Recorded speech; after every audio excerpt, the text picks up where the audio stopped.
Independence Plaza myMaps mapping tool tutorial. My name's Reagan, and today I'm going to show you how to make your own map using myMaps. So let's get started. Okay, so to start, we are in the back end of the Independence Plaza myMaps mapping tool. We've seen this view in some of the other mapping tutorials, and to make a new map, we're going to come up to these three dots next to our title and click New Map. So the new map will open and we're zoomed way out so we can see the whole US and Mexico. The first step is to zoom in on us here in Kansas City. So we'll zoom in and we'll find Independence Plaza. And here we are. Okay, so this map looks a little bit different from our first map because it has a different base map. This is the base map you'll normally get when you're in Google Maps, but we have a few other options. If we come over here and click base map, we get a few different styles, including the one we're looking at right now, which is just called map, and a bunch of other ones. The simple atlas is the one that I've been using for the Independence Plaza maps, so we'll go with that one again. This one gives us the street names and just a basic brown background, so it's not too distracting. So now the second thing we're going to want to do once we've selected a base map is we're going to want to name the map. So for this example, we'll click up here in the untitled map, and this pop-up comes up that allows us to edit the map title and description. So for this example, let's call it Neighborhood Dumping. And then the description can be map to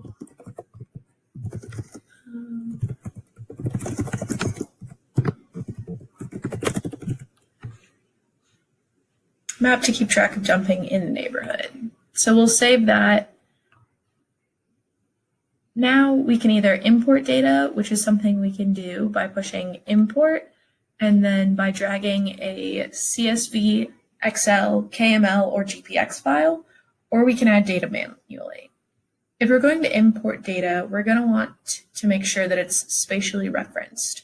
This is a great way to pull in a spreadsheet, for example, if you have something with dumping, locations, and the date. So maybe you have a list of addresses, you could pull that in right here and the addresses would map automatically.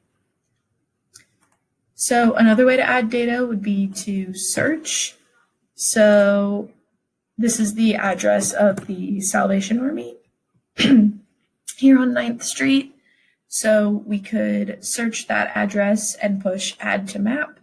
Now this is part of our layer. We can edit it just like anything else, but since we searched it, we also have this convenient set of information from Google Maps. And if we click on that, it'll take us to Google Maps and give us more. So that could be useful, or maybe it's just distracting. You can remove it. We could rename this Salvation Army and just save that there. We could also add more information. Maybe we're adding it to our map because we saw a dumping site. So we could say dumping on east side, scene 4/21/20.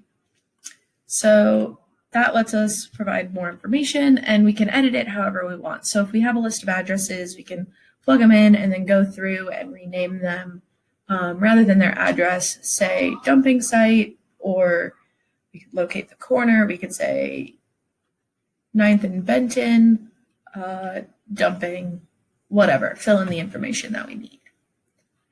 So alternatively, we can add points to the map. So maybe we were using a paper map when we went around the neighborhood. So we know instead of addresses, we know sort of like intersections, or we have a mark, like an X marks the spot on different places on the map. So we can go refer back to that. We can take our little add marker tool and we can just add points wherever we saw dumping sites. And we can save those, we can edit them, we can add more information. We can also come into this table and add the information this way. We could also insert another column, and maybe this gives us even more information. Or maybe we also have the address, we could plug that in here. So lots of different opportunities to add data in different ways. It's just sort of whatever works best for you. So you can also draw a shape. That's another way to add data. To do this, we'll click this Add Line tool, click this, and then we will draw a shape. So maybe there's a block in the neighborhood, this one in our hypothetical scenario, just like a few blocks where there's a lot of dumping. So we noticed after we plugged in all of our points that this particular block had quite a bit more dumping than the rest of the neighborhood. So we could name this Cleanup Day Priority. Then we have it here. As you may have noticed when we were in here, there are 2 columns instead of the normal 1 description when you draw it. That's because we added it into this layer. If we want it to be different, we can add another layer and move this down here. And then we'll have the opportunity to make changes that are unique to this particular piece of data. So they won't, whatever we do to this will not affect these 3 now. They're in separate layers. So you could also add another layer before drawing something. So maybe we want to add some reference. So we'll zoom out a little bit and we'll push the draw line tool again. And this time I'm going to draw the neighborhood boundary. So I'm just going through, outlining where the neighborhood boundary is located. And boom, we have